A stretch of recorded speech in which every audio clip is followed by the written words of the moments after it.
Assalamualaikum warahmatullahi wabarakatuh. Perkenalkan, nama saya Dina Putri Rudianto, jurusan Agroteknologi C dengan NIM 611423064. Di sini jelaskan klasifikasi tentang cocor bebek, menerangkan tentang morfologinya, menerangkan tentang anatomi, imperta dan habitat tempat tinggalnya. Langsung saja saya akan membahas tanaman cocor bebek. Pertama, klasifikasi cocor bebek dan morfologinya. Klasifikasi cocor bebek yang ada seperti pada di gambar. Cocor bebek atau Bryophyllum pinnatum merupakan jenis tanaman herbal dengan tinggi pohon mencapai 30-100 meter. Cocor bebek merupakan tanaman asli Madagaskar, kesamaan iklim dan cuaca yang hampir sama dengan Indonesia, membuat cocor bebek tumbuh subur dan semakin dikenal oleh masyarakat sebagai bahan obat alternatif. Cocor bebek termaksud pada suku Raucaceae. Tanaman ini tersebar di daerah tropis, ditanam di halaman rumah sebagai tanaman hias yang berguna atau tumbuh liar di semak, tepi jalan, dan tempat-tempat lainnya yang tanahnya berbatu pada daerah panas dan kering.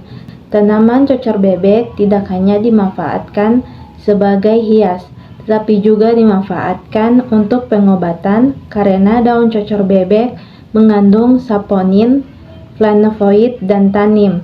Daun cocor bebek berbentuk memanjang atau bulat telur dengan ujung dempul tepi bergerigi. Setiap helai daun tebal dan mengandung banyak air.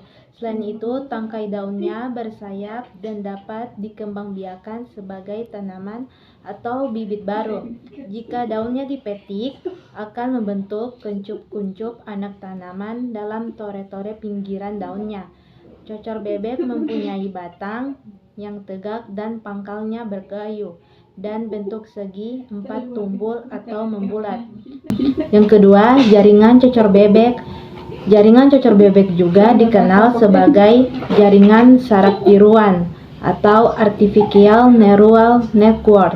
Adalah model matematika yang terinspirasi oleh struktur dan fungsi jaringan saraf biologis dalam otak manusia. Jaringan ini digunakan untuk memodelkan dan meniru kemampuan belajar dan memprosesan informasi ada pada otak manusia. Jaringan cocor bebek terdiri dari proses unik pemrosesan sederhana yang disebut neuron buatan atau node. Setiap neuron menerima input dari neuron sebelumnya, menggabungkan dengan bobot tertentu dan menghasilkan output yang kemudian diteruskan ke neuron berikutnya. Bobot ini adalah parameter yang disesuaikan selama proses pelatihan jaringan untuk mengoptimalkan kinerja jaringan.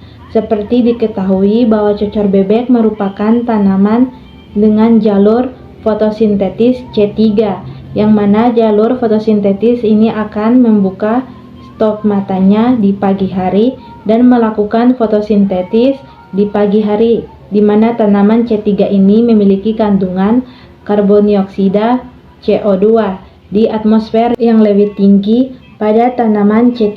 Fikasi karbon awal dilakukan melalui ribosco, enzim siklus Calvin yang menambah CO2 pada ribulosa bisfat. Namun C3 akan memproduksi sedikit makanan jika stomata-nya tertutup. 10 pada tanaman C3 seperti cocor bebek membutuhkan air yang cukup banyak, berbeda dengan tanaman C4 dan CAM. Ketika mengalami stres air atau cekaman yang berlebihan, tanaman ini akan mengubah jalur fotosintetisnya menjadi CAM. Habitat cocor bebek biasanya tumbuh di daerah tropis dan subtropis seperti di Amerika Tengah, Karibia, dan Asia Tenggara. Mereka menyukai sinar matahari penuh dan tanah yang baik drainasinya. Ya, sekian materi morfologi tanaman cocor bebek. Saya pamit undur diri. Wassalamualaikum warahmatullahi wabarakatuh.